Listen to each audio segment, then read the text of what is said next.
Habla desde La Habana Reinaldo Escobar, con el propósito de comentarles en cómo lo viví los acontecimientos que más me han impactado a lo largo de estos últimos 65 años. Estas no son mis memorias, aunque sean memorias mías. En esta segunda semana de diciembre, la fecha más trascendental que tenemos en el almanaque es el día 10 de diciembre, denominado desde hace ya 76 años el Día de los Derechos Humanos. Hace 76 años, se proclamó la Declaración Universal de los Derechos Humanos, documento en el que Cuba tuvo una gran participación.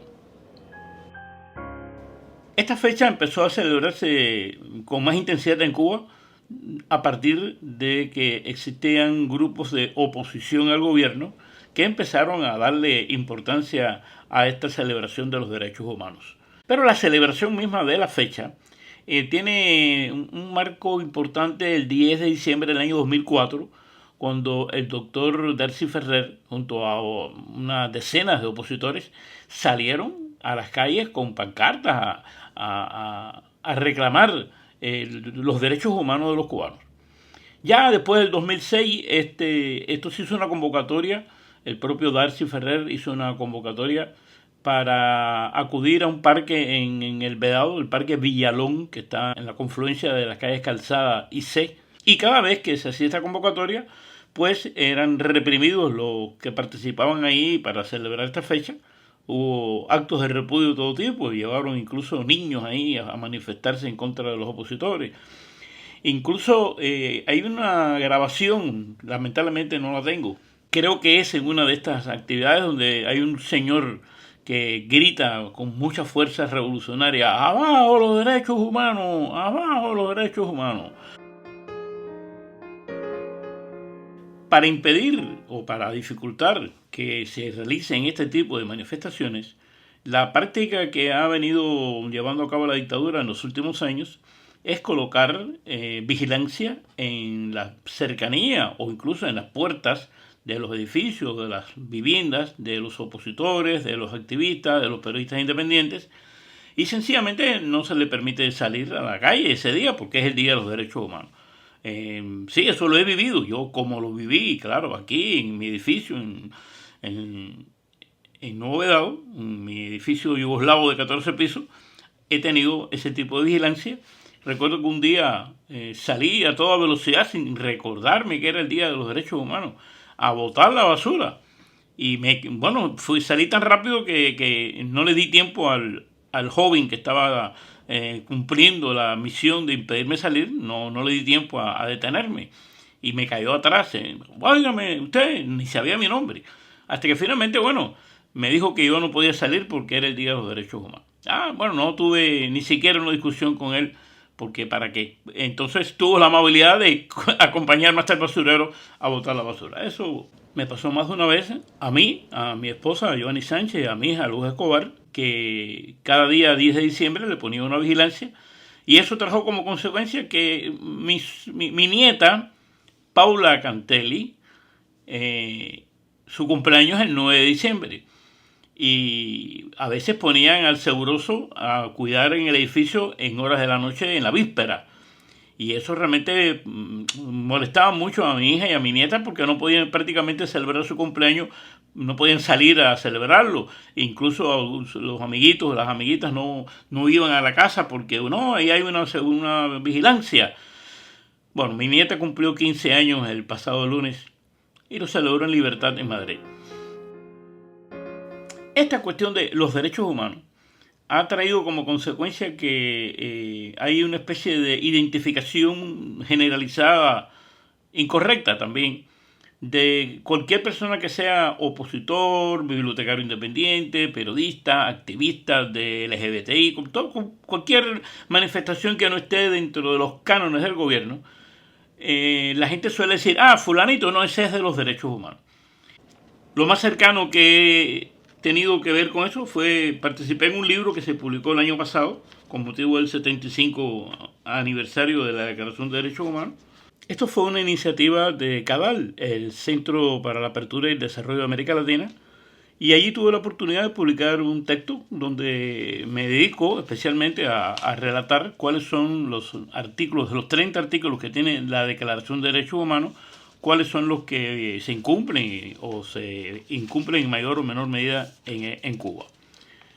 Sin ánimo de citarme a mí mismo, bueno, pues lo único que puedo comentarles es que hay dos artículos, el artículo 16 y el artículo 24, que son los únicos que medianamente se respetan en este país. El 16 es el que de alguna manera expresa que uno se puede casar con quien uno quiera, y el 24 es el que establece el derecho que tienen los trabajadores a las vacaciones, al descanso retribuido. Ya, paren de contar. Por estos días de diciembre de 1971, llegué a la ciudad de Camagüey, donde nací, donde tenía mi familia, para empezar una nueva vida, que era trabajar como periodista en una organización paramilitar que se llamó la Columna Juvenil del Centenario.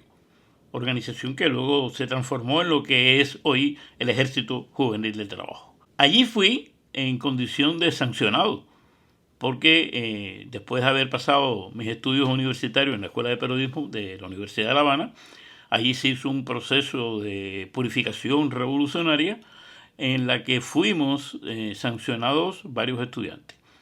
A mí y a mi colega Miguel Ángel Sánchez nos mandaron a la Columna Juvenil del Centenario. Allí me ocupé en ese lugar de trabajar en un periódico llamado Bayardo, El Bayardo, que era un tabloide que se publicaba quincenalmente con noticias de lo que ocurría allí en esa organización, las emulaciones, los héroes del trabajo. También participé en un programa de radio en la estación Radio Cadena Gramonte, que en ese año se llamaba Camagüey Año 5, porque era el quinto año que tenía de existencia esta Columna Juvenil del Centenario. Cuando ya yo llevaba unos meses trabajando en el periódico Bayardo como periodista, se me pidió que me ocupara de la dirección del periódico, lo cual era una responsabilidad muy grave, porque aunque ese tabloide no lo conocía nadie, yo me presentaba por ahí como director de un periódico, vaya, y eso fue una experiencia muy fuerte.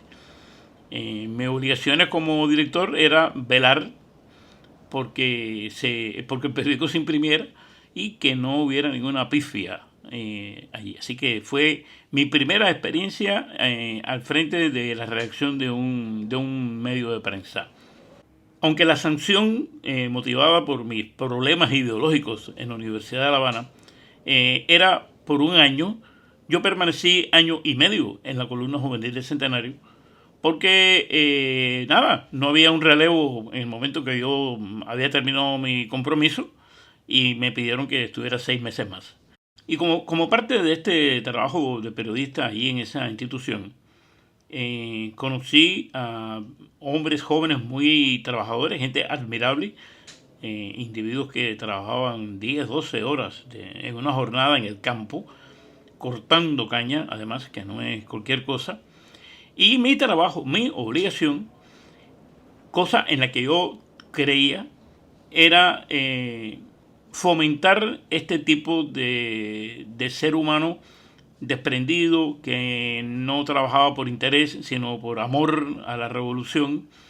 Era una especie de laboratorio de hombre nuevo prefabricado. Siempre tuve la duda de si ellos creían en eso o fingían ante mí porque yo era el periodista, ¿no? Algún día tendré que escribir sobre eso con más calma. Así, con mente positiva, fue como yo viví aquella sanción que para muchas personas era una mancha en el expediente. Y bueno, las vueltas que da la vida, ¿no? Hoy casi que lo exhibo con orgullo.